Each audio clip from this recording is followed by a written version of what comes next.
गत भाद्र 24 गते जेएनजी आन्दोलनको कर्ममा कञ्चनपुरमा भएको क्षतिमा संलग्नहरूको पहिचान भए पनि किटानी जाहेरी नआएपछि प्रहरीले कसैलाई पनि पक्राउ गर्न सकेको छैन। 24 भाद्र कञ्चनपुरमा अन्दाजी 40 करोड 71 लाख बढीको क्षति भएको प्रहरीको तथ्याङ्कले देखाएको छ।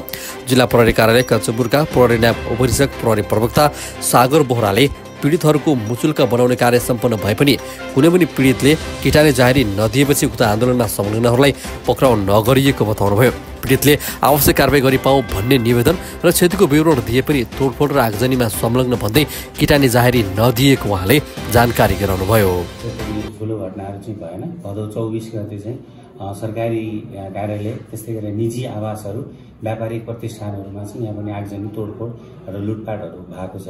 त्यस सम्बन्धमा हामीले जुन मुचुल्का बनाउनु पर्ने कार्यहरू चाहिँ गरिसकेका छौँ, मुचुल्का बनाएका छौँ र सम्बन्धित पक्षबाट के छ भने किटानी जाहेरी नआएर आवश्यक अनुसन्धान गरी पाऊँ भन्ने किसिमको प्रकृतिका निवेदनहरू चाहिँ हामी कहाँ आइपुगेका छौँ र त्यस्तै सँगसँगै हाम्रो तालुक कार्यालयबाट अथवा तालुक गृह मन्त्रालयबाट चाहिँ कस्तो किसिमको चाहिँ निर्देशनहरू आउँछ अनि त्यो निर्देशनको अनुसार चाहिँ हामी थप आवश्यक कानुनी प्रक्रिया चाहिँ अगाडि बढाउँछौँ। मुचुल्का चाहिँ उठाइएको छ। मुचुल्का के छ भने कतिपय ठ्याक्कै एक्ज्याक्ट यसको डाटा चाहिँ यति नै मेरो सम्पत्ति थियो अथवा यस्तो थियो भन्ने कुरामा चाहिँ दिन सक्नु भएको छैन अथवा दिएको छैन होइन।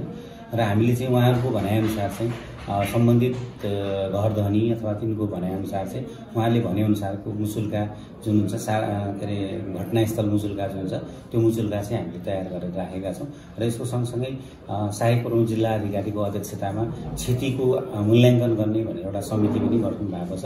त्यसले पनि अध्ययन गरेर कति क्षति भयो भन्ने कुरा चाहिँ निकाल्दैछ।